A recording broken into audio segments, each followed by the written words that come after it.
أما بعد، قال الله تبارك وتعالى في كتابه العظيم: أعوذ بالله من الشيطان الرجيم، بسم الله الرحمن الرحيم. ألف لام ميم،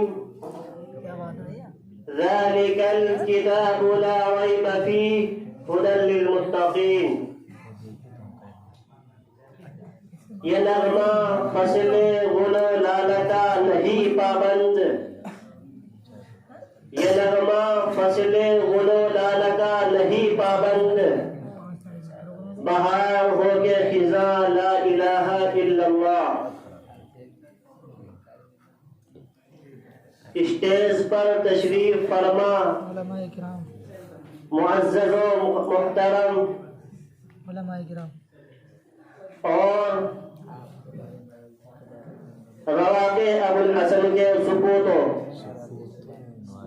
میں نے آپ حضرات کے سامنے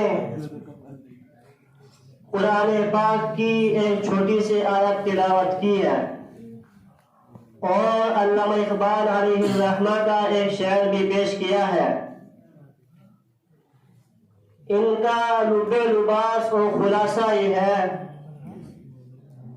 کہ اللہ رب العزت نے ہم سب کو قرآن پاک کتاب دی ہے، اور یہ قرآن پاک یہ کتاب ایسی کتاب ہے کہ اس کا پھیلاؤ تمام کتابوں میں سب سے زیادہ ہے، اس کے چاہنے والے، اس کے پڑھنے والے سب سے زیادہ ہے، اور اس کے حفاظ کی ایک بڑی تعداد ہے۔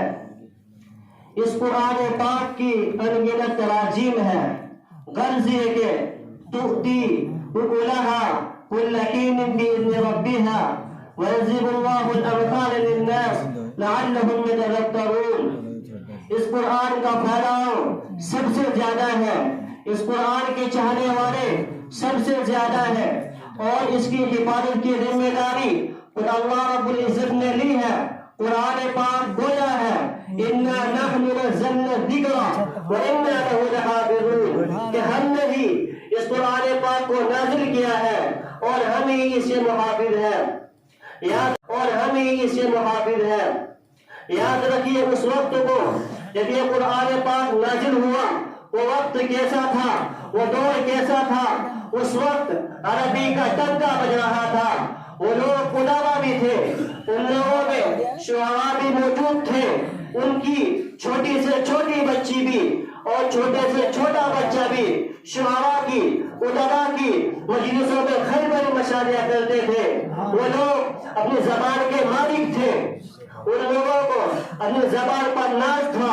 ایسے حالات میں، ایسے وقت میرے قرآن پاک نازل ہوا، اور جب نازل ہونا شروع ہوا تو اس وقت کے لوگوں نے یہ بات کہی تھی کہ اس کو حضور نے اپنی طرف سے گھر کر کے پیش کر دیا ہے، نعوذ باللہ آپ جادوگر ہے، اس طرح کی دعوت تسلیم لوگ کیا کرتے تھے۔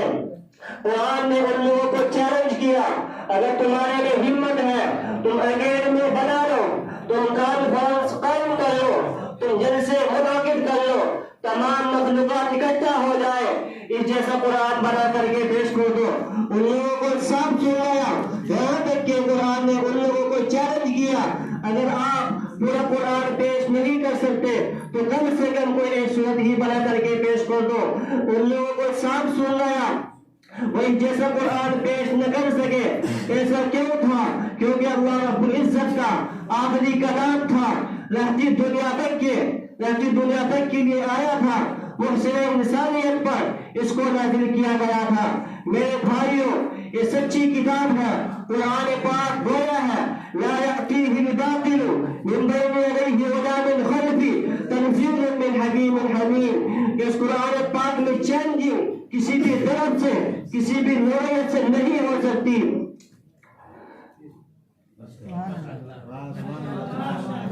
بہت بھی قابل دور ہے۔ جب صحابہ کرام نے اس قرآن پاک کو اپنے سینے سے لگایا تو ان کی زندگی بدل گئی، ان کی زندگیوں میں انقلاب برپا ہو گیا۔ آپ دیکھیے جنگ بدر میں صحابہ کرام کی تعداد 313 تھی، وفاقہ مت تھے، صحیح دامت تھے، خالی ہاتھ تھے، ان کے پاس کچھ نہیں تھا۔ ان کے پاس اگر کوئی چیز تھی تو رسول کا سرمایہ تھا، ان کے پاس اگر کوئی چیز تھی تو قرآن کی دولت تھی۔ جب ان لوگوں نے اس قرآن پاک کو اپنے سینے سے لگایا تو ان کی زندگی بدل گئی، ان کی زندگی میں ایسا انقلاب برپا ہوا جو قیامت تک کسی کے لیے جو قیامت تک سبھی کے لیے ہو سکتا ہے۔ سبحان اللہ، کیا کہہ دیا۔